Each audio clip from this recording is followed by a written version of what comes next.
సూర్యుడు, చంద్రుడు, నక్షత్రాలు 4గో రోజున సృష్టించబడితే మొదటి రోజే పగలు, రాత్రి మరియు వెలుగు ఎలా వచ్చాయి? బైబిల్ను పైపైన చదివేవారికి ఇది పెద్ద పొరపాట్లా లేదా ఇలాజికల్ కథలా అనిపిస్తుంది.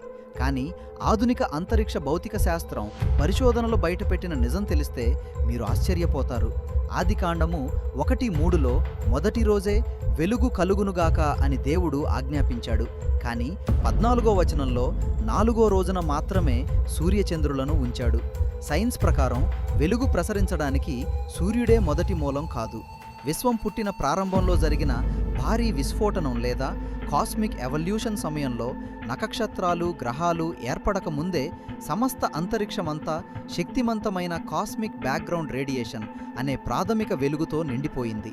అంతేకాదు, భూమి ప్రారంభ దశలో దట్టమైన వాయువులు, మేఘాల కవచంతో కప్పబడి ఉండేది.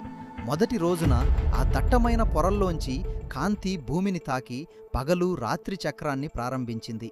4గో రోజుకు వచ్చేసరికి వాతావరణం పూర్తిగా స్వచ్ఛంగా మారి భూమి ఉపరితలం నుండి సూర్యుడు, చంద్రుడు, నక్షత్రాలు స్పష్టమైన ఆకారాలుగా కనిపించడం మొదలైంది. హీబ్రూ భాషలో మొదటి రోజు ఉపయోగించిన పదం ఓర్, 4గో రోజు ఉపయోగించిన పదం మావోర్, కాంతిని ఇచ్చే ఖగోళగోళాలు.